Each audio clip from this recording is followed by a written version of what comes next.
Good evening, Math 2 crew.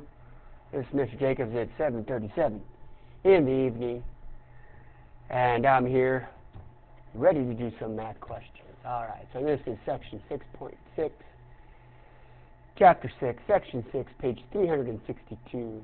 I'm looking at all of the odd questions.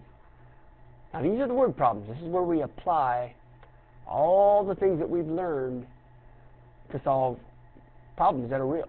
Okay, so we're multiplying polynomials, and so let's use that skill set to answer some application type problems. So question number 1. These are important, so pay attention. This week, how do you say that name? This week, Kyra worked X plus 4 hours. She's paid X minus $4 per hour. Write a polynomial for the amount that Kyra earned this week. Then calculate her pay if X equals $12.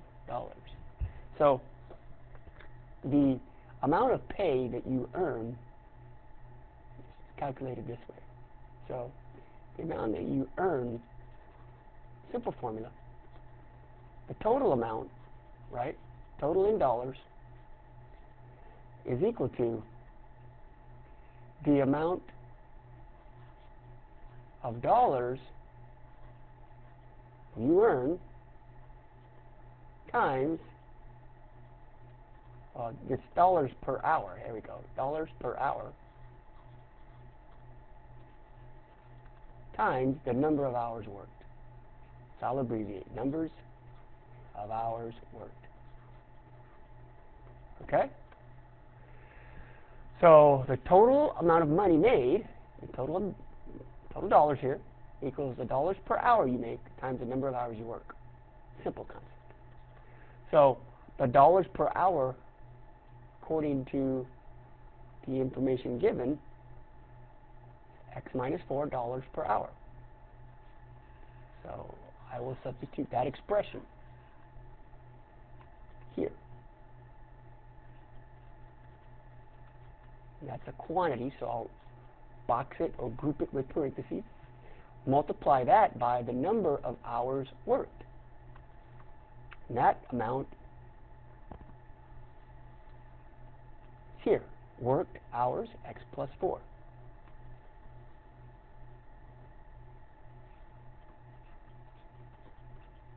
So the total amount she has made is calculated by multiplying these two binomials. So this is the sum and difference pattern. And so we learned that the answer is going to be the first term squared, the last term squared, and it's a difference. So this is the total amount of money made in a week. Now, if you don't remember the shortcut, use the FOIL method, right? You would go x times x is x squared, x times 4 is 4x, negative 4 times x is negative 4x, and negative 4 times 4 is negative 16. And so by doing that, you would see that the middle terms cancel out. If you don't see it, let me write it out for you.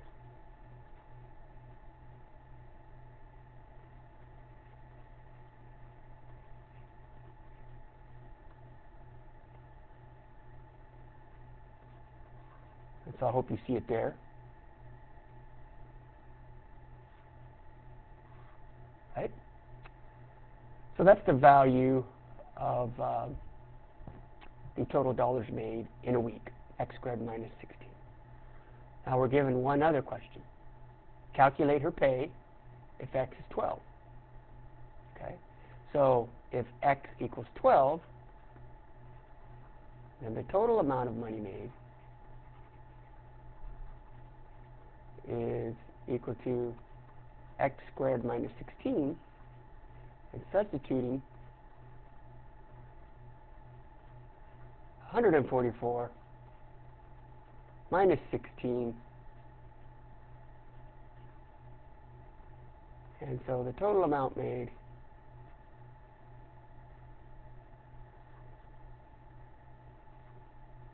$128.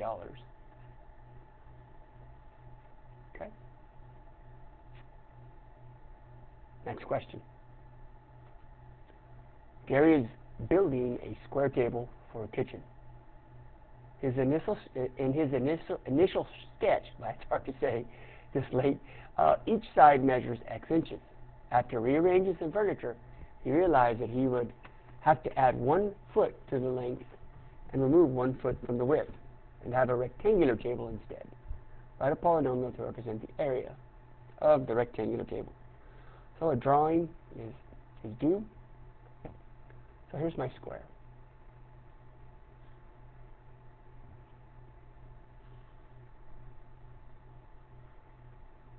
Okay, that's a square. And the square is x by x. But then we're given the square, you want to lengthen a side by 1.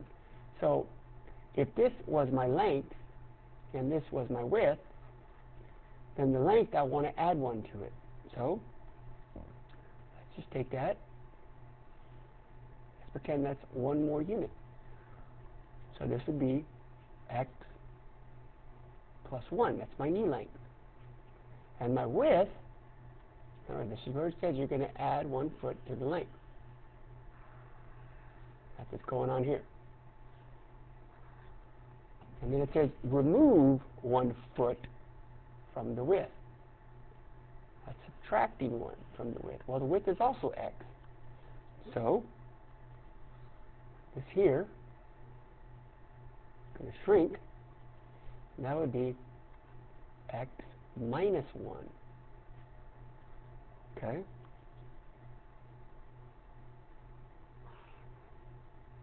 You get the idea there? See what's going on? See how that works?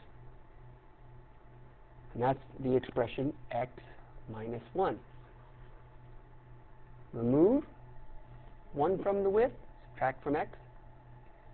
Add 1 foot to the length, add to x plus 1. And so let's represent the area. Well, the area of any rectangle is found by taking the area formula, multiplying the length and width. And we know what those variables are, those expressions. Length is x plus 1. The width is x minus 1. So we substitute.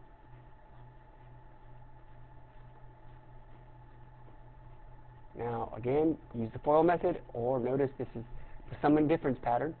Take the first term and square it. Take the last term and square it. 1 squared, which is 1, and take the difference of the 2.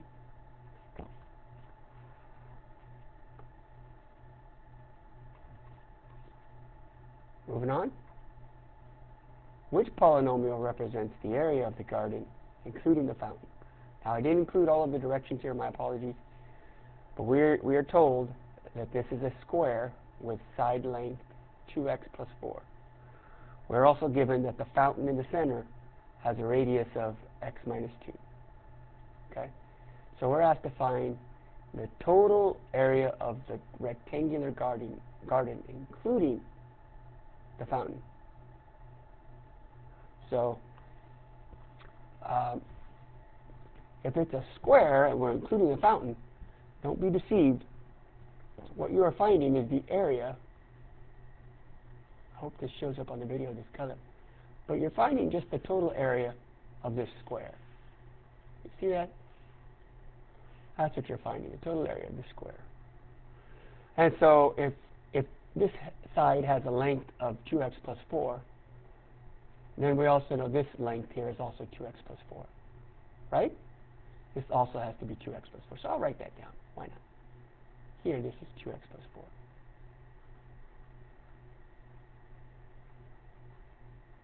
Okay? And this is also 2x plus 4. So multiplying to find the total area. It comes with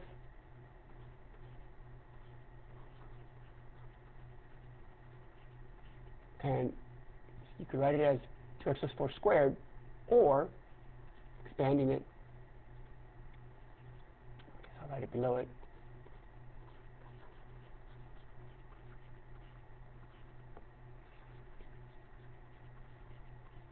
now let's multiply through using the FOIL method, generic rectangles, whichever is convenient for you.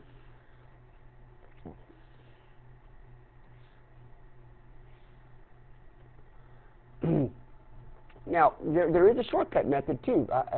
I didn't think about it, but it's the perfect square binomial. And that would be the first term squared, right, which is 4x squared.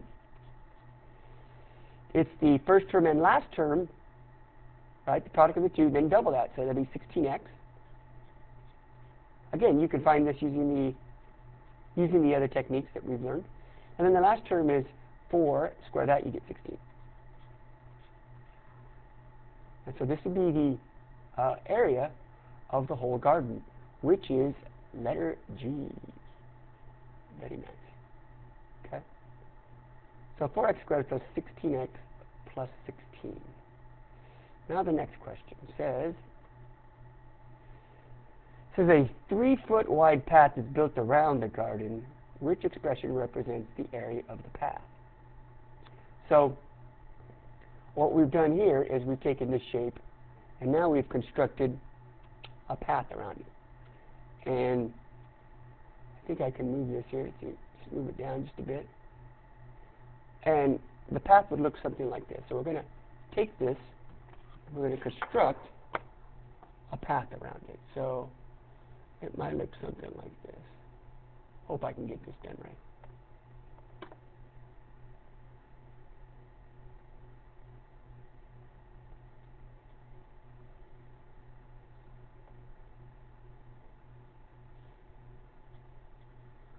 That's not good enough.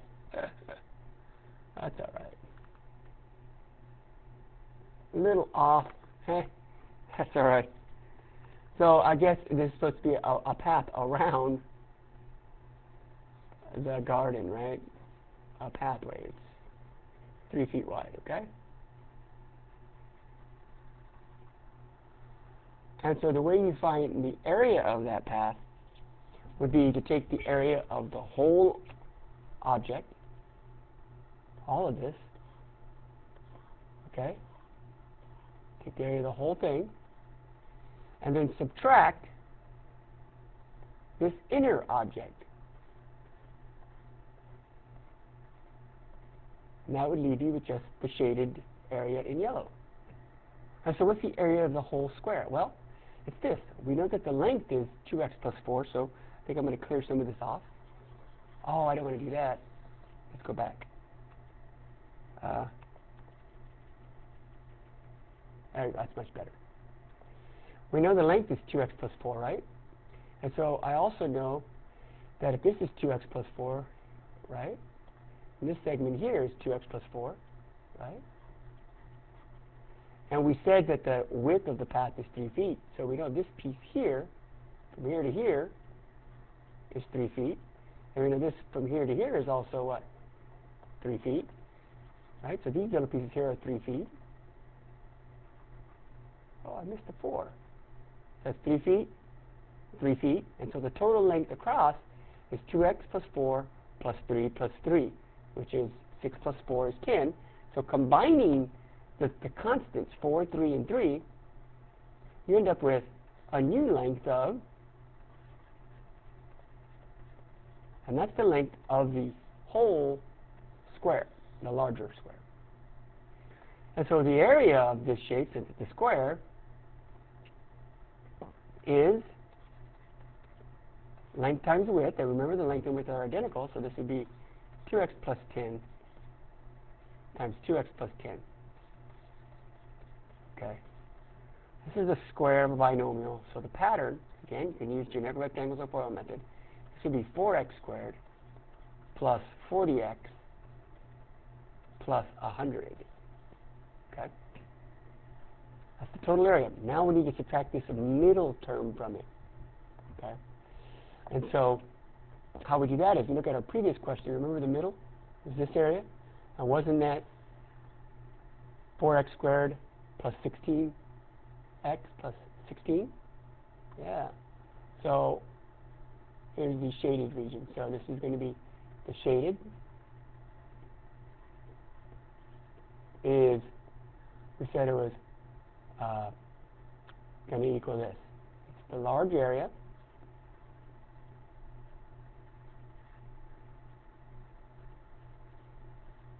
minus the small area, which was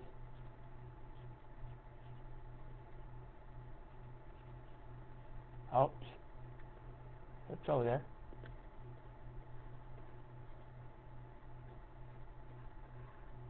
Okay? So when you distribute this negative sign, this becomes positive, this becomes negative, negative, negative. And so your 4x squared plus your negative 4x squared, gone. 40 plus negative 16, well, let's see, it'd be 24x, yeah? And 100 plus negative 16 is 84. Yes, it is. And so this would be the area of the shaded region, which represents the area of the 3-foot wide path around the garden. Hey, thank you very much for listening. I hope that was helpful. Again, these questions aren't easy. They're word problems. So just take my advice. Like I always say, study hard and learn a lot. We'll see you later. Bye-bye.